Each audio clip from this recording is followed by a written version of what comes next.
El paje Roger, autora Julia Asensi. El rey Marcial había declarado la guerra al rey Godofredo.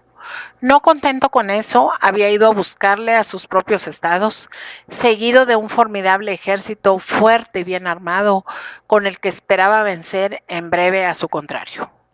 Creía hallar a este desprevenido porque ignoraba que un súbdito traidor no solo había advertido a Godofredo el peligro que le amenazaba, sino que le había revelado todos los planes de su enemigo para que los hiciese fracasar. Caminó el rey Marcial con gran cautela.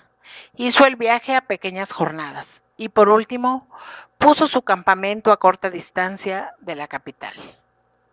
No me han visto, exclamó el monarca con júbilo, porque en efecto no había encontrado a nadie por aquellos campos, ni aun a los pastores que sacaban sus rebaños en otros tiempos por allí. Estaban rendidos después de tantos días de viaje y se retiraron a sus tiendas de campaña para descansar.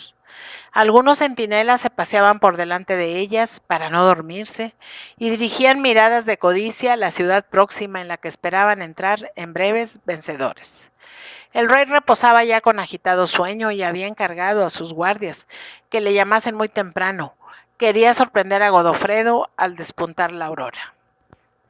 La luna brillaba en un hermoso cielo tachoneado de estrellas, enviando sus melancólicos rayos a la tierra. Se contemplaba en las aguas de un ancho río como en un espejo, un palacio de cristal que se divisaba cerca de las puertas de la ciudad, reflejaba también la suave claridad del astro de la noche. Mañana entraremos ahí, dijo un capitán señalando el bello edificio. A eso de las 12, divisaron los soldados unos pequeños seres que se aproximaban. Al pronto los creyeron duendes, pero no tardaron en convencerse de que eran niños y niñas que iban vestidos de una manera extraña, con telas que parecían luminosas. ¿Venís de la ciudad?, preguntó un centinela. No, señor, contestó el mayor de los niños. Somos del pueblo inmediato y queríamos entrar en ella para celebrar una fiesta que empieza precisamente a la medianoche. Pues no se puede entrar. En ese caso, mi buen señor, ¿me permitiréis que la celebre aquí con mis compañeros? Pues seríamos todo el año desgraciados si no festejáramos este día que va a comenzar. No hay inconveniente. Los niños que llevaban pendientes de la cintura unas hachas pequeñas, las cogieron y se pusieron a cortar con ellas ramas de árboles y los sanos arbustos que las piñas colocaban en montones delante de todas las tiendas. Hecho esto, los rociaron bien con un líquido que llevaban en pequeños cántaros y a un tiempo les prendieron fuego. Las hogueras ardían y los niños y las niñas bailaban en derredor de ellas o saltaban por encima. El líquido que habían arrojado embalsamaba el ambiente y era sumamente grato. Los soldados se habían parado para contemplar el espectáculo y el capitán olvidaba su guardia también. Al principio estaban de pie, todos. Luego se sentaron, se echaron por último un sueño invencible, se había apoderado de aquellos bravos guerreros. Antes de la 1, no había nadie despierto en el campamento. Entonces uno de los niños se dirigió hacia la ciudad e imitó por 3 veces el canto de un pájaro nocturno. Las puertas se abrieron sin ruido y un ejército, aún más numeroso que el del rey Marcial, se dirigió hacia las tiendas de campaña. Llevaban aquellos soldados muchos carros tirados por mulas. Penetraron en el campamento y fueron sacando al monarca y todos sus guerreros sin que opusieran la menor resistencia, pues se hallaban dormidos. Los colocaron en los carros, penetraron en la ciudad y los encerraron en diversos castillos después de desarmarlos. Los niños que habían celebrado la fiesta eran los pajes del rey Godofredo, disfrazados por orden de su señor de diferentes modos, y habían arrojado al fuego un líquido extraño, compuesto por un célebre nigromántico de la ciudad, que tenía el singular poder de sumir en un prolongado sueño a todo el que lo aspirase. Los niños llevaban un preservativo que les dio el mismo mago para librarse de los efectos del narcótico. La luna Brillaba en un hermoso cielo tachoneado de estrellas, enviando aún sus melancólicos rayos a la tierra. Los niños, impulsados por su mismo rey y disfrazados, habían sido parte importante para seducir al rey Marcial y a toda su tropa. Así pudo Godofredo apoderarse sin riesgo del rey Marcial y de sus valientes guerreros. Cuando el monarca se despertó muchas horas después de hallarse preso, estaba en un estrecho calabozo pobremente amueblado y en el que apenas penetraba un débil rayo de luz. La primera idea que le asaltó fue que había perdido el juicio mientras combatía al enemigo, que éste le había obligado a cometer todo género de desaciertos y que no conservaba ni la menor idea de lo ocurrido. Su desaliento fue grande, no solo por verse prisionero, sino al considerar los males que su derrota había traído, sospechando que su ejército había tenido la misma desastrosa suerte que él.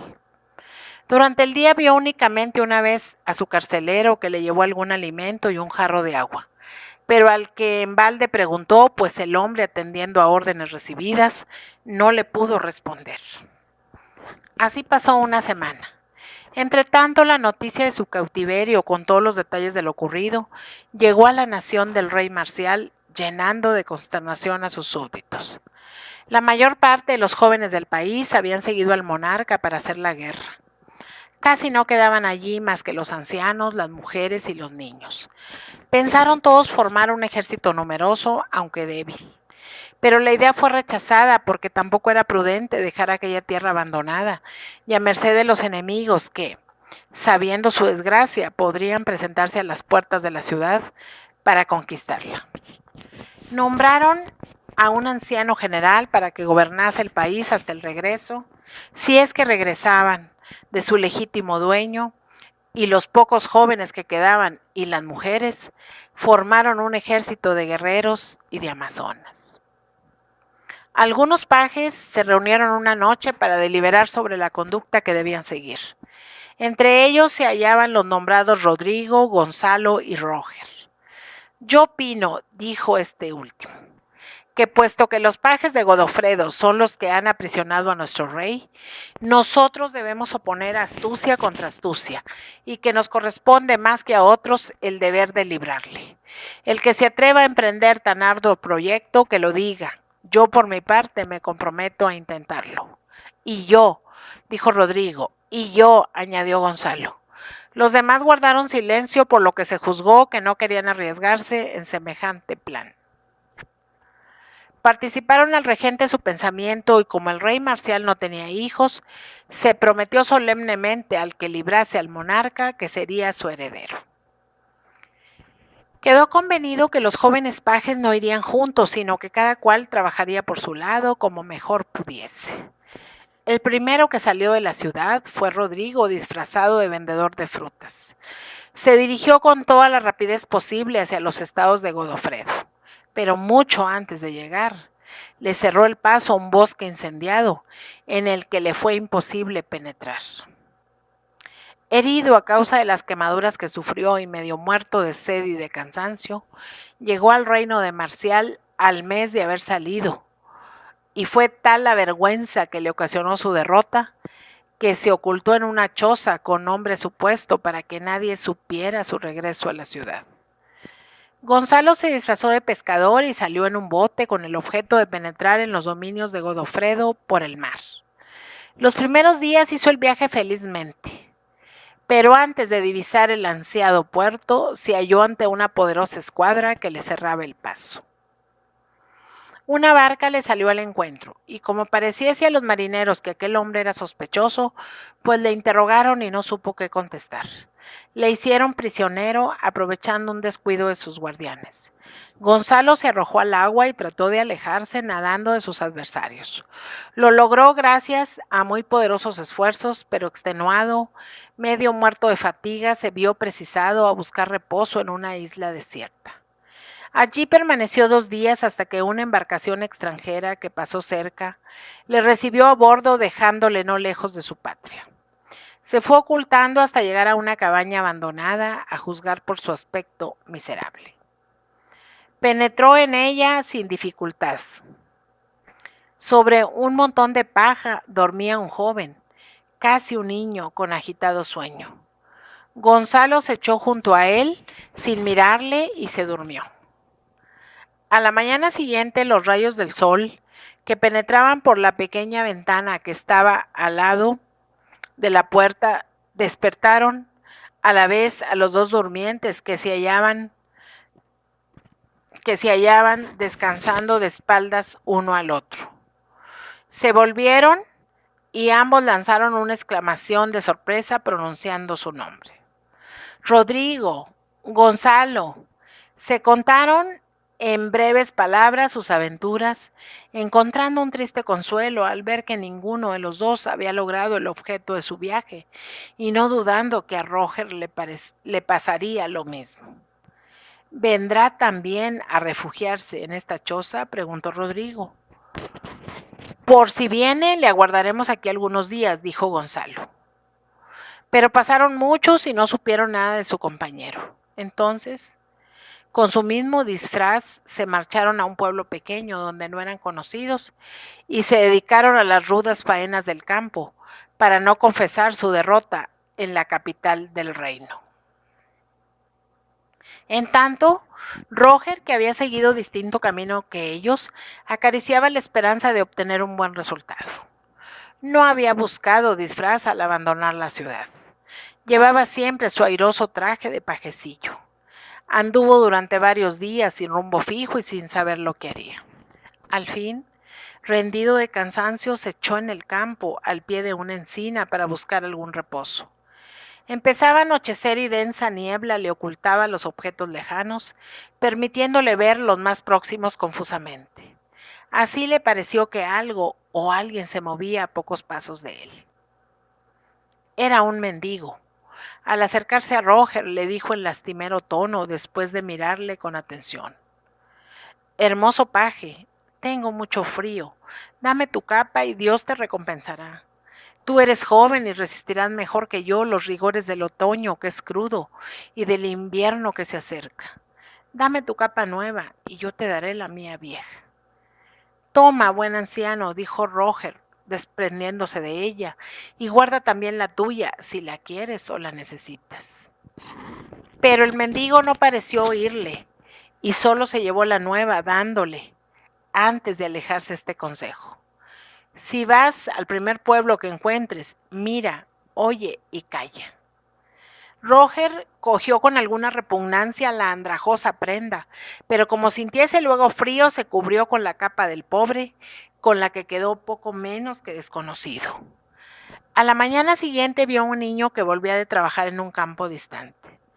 Llevaba la cabeza descubierta y la inclinaba abatido sobre el pecho. ¿Qué tienes?, le preguntó Roger. Señor, contestó el muchacho, he perdido mi sombrero y mis padres me pegarán cuando vean que deben comprarme otro para los trabajos del año que viene en que tendré que volver aquí. Toma mi gorra, dijo el paje poniéndosela al muchacho, que se marchó dando saltos de alegría. Roger prosiguió su camino y antes de la noche empezó a llover de tal modo que tuvo que suspender su viaje. Se paró al pie de un árbol con los cabellos empapados en agua y allí se quitó la capa con el objeto de cubrirse también con ella la cabeza. Pero cuál no fue su asombro al descubrir que dicha capa tenía una capucha, que no solo ocultaba el pelo, sino el rostro, viéndose en esta parte 2 agujeros a la altura de los ojos. Pensó entonces que así podría seguir su camino, se cubrió bien y echó a andar, llegando después de una hora a un pueblo de cierta importancia. ¡El peregrino, el santo!, gritaron los chicos al verle. Y las mujeres salían a las puertas y le tocaban su capa y los hombres le saludaban con respeto. Padre, le dijo un lego acercándose, los frailes del convento de San Francisco le aguardan como siempre. Iba Roger a descubrirse cuando el otro añadió bajando la voz: ha llegado un emisario del rey Godofredo y deseamos que le oigáis. Entonces el paje le siguió silencioso, confiando en sacar algún partido de aquel hecho. Entraron en un sombrío edificio y Roger fue introducido en una sala baja, donde se hallaban una docena de frailes y un guerrero con brillante armadura. Mirad a quien os traigo, dijo el lego. Todos saludaron respetuosamente. El prior habló después así: Señor emisario del rey Godofredo, nuestro señor. El que acaba de entrar es un hombre notable, el peregrino Marcelo. Ha hecho voto de no hablar y solo contestará por escrito. Nadie ha visto su rostro por haber hecho esa promesa también, pero todos le conocemos. Fue un gran guerrero en su juventud. Tuvo un amigo a quien mató en la pelea porque la fatalidad le colocó en contra suya, y desde entonces recorre el mundo en busca del hijo de aquel compañero de la infancia al que no logra encontrar. El día que le halle, quebrantará su voto. Decidle lo que aquí os trae. El emisario contestó: El rey, mi señor, no juzga seguro al nombrarlo marcial en su corte y desea encerrarle aquí donde nadie sospechará su presencia. ¿Os parece que le traigamos? Roger hizo un signo afirmativo. Y a sus generales también. El paje repitió la señal. ¿Y quién se encargará de su custodia? El joven puso una mano sobre su pecho como diciendo: yo. Está bien. Mañana se traerá a los cautivos. Entre tanto, buscad la prisión mejor para ellos. El emisario partió. Los frailes acompañaron al supuesto peregrino a una gran celda y, dejándole allí numerosas provisiones, se alejaron. Roger echó el cerrojo a su puerta, cenó opíparamente y se acostó después. Cuando se despertó, empezaba a lucir el día. Se levantó rápidamente y vio con sorpresa sobre un mueble un pliego cerrado en el que no había reparado la noche anterior. Estaba dirigido a él. Lo abrió con mano trémula y leyó lo siguiente: Niño audaz, prosigue tu obra y nada temas. Dios está contigo y te ayuda. Manda encerrar al rey Marcial y a sus generales en las celdas que tienen los números 13, 15 y 17. En todas ellas hay una trampa que conduce a un subterráneo donde los esperará alguien que anhela protegerlos, no tanto por ellos como por ti. A los 3 días de su llegada los harás salir de su prisión y tú permanecerás en el convento 48 horas más. Al transcurrir estas, fingirás un asunto urgente que te lleva a otra población y te alejarás por la puerta principal del convento hacia el campo. En el papel adjunto hallarás la explicación de las salidas de la celda al subterráneo. Roger volvió a leer el pliego, lo guardó con cuidado y entró en el claustro después de haberse echado la capucha. Cuando llegaron los prisioneros, designó para que los encerrasen las celdas que tenían los números 13, 15 y 17. Aunque el pliego no le decía que debía descubrirse a su rey, Roger no pudo resistir la tentación de hacerlo, siendo recibido con los brazos abiertos por Marcial. El peregrino Marcelo, o mejor dicho, aquel a quien daban este nombre, era la única persona que tenía el derecho de ver a los cautivos. 3 días después los hizo salir y durante otros 2 continuó llevando provisiones a las vacías celdas. Cuando escribió que necesitaba partir, añadió que volvería pronto y que nadie debía ir entre tanto a ver a los prisioneros. Así ganaba tiempo para que Marcial y los generales huyesen. Salió por la puerta principal y al poco rato encontró a un escudero montado que llevaba otro caballo que puso a su disposición. No descansaban día y noche, pues hallaban relevos en muchos pueblos. Al fin llegaron al antiguo reino de Marcial. Durante el camino apenas se habían cruzado entre los 2 jinetes algunas palabras. En la capital esperaban a Roger hombres, mujeres y niños en gran número que le hicieron un entusiasta recibimiento.